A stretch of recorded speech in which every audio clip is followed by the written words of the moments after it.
अस्सलाम वालेकुम चेयरमैन साहब, सीएम साहब, सबको सलाम। मैं दादू में हूँ मुसलसल 2-2.5 महीने से 1-2 दिन जाती हूँ बच्चों के पास, नहीं तो मैं इधर ही हूँ। या मैं बहुत तकलीफ में हूँ, मेरे लोग बहुत तकलीफ में हैं। मेरे 90% लोग लगारी जो है वो सफर कर रहे हैं। मुझे डीसी ने अभी तक सिर्फ 25 राशन दिए हैं। अभी मैं आपको रिक्वेस्ट कर रही हूँ, मेहरबानी करके आप जब कराची आए मैं आपको इस्तीफा अपना पेश करूंगी। मुझे नहीं रहना। मैंने अपने घर से लोगों को राशन दिए हैं, मेरे दामाद ने मुझे राशन लेके दिए, वो मैंने डिस्ट्रीब्यूट किए हैं, लेकिन गवर्नमेंट की तरफ से, सिर्फ गवर्नमेंट की तरफ से, डीसी की तरफ से मुझे सिर्फ 25 राशन मिले।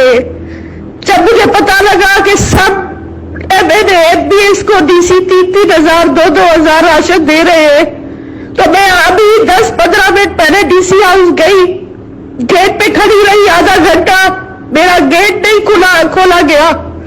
मैं बहुत अफसोस के साथ कह रही हूँ कि मैं शायद पीटीआई की एमपीए हूँ या मैं एमपीएम की एमपीए हूँ, जो मेरा गेट नहीं डीसी ने खुलवाया। मैं अभी अपनी ड्यूटी नहीं निभा पा रही, मैं बहुत अफसोस के साथ कह रही हूँ। मज़ीद ख़बरनि ऐं तफ़सीलात लाइ विज़िट कयो असांजी वेबसाइट www.awamiNewsHD.com ऐं ॾिसंदा रहो अवामी न्यूज़ HD।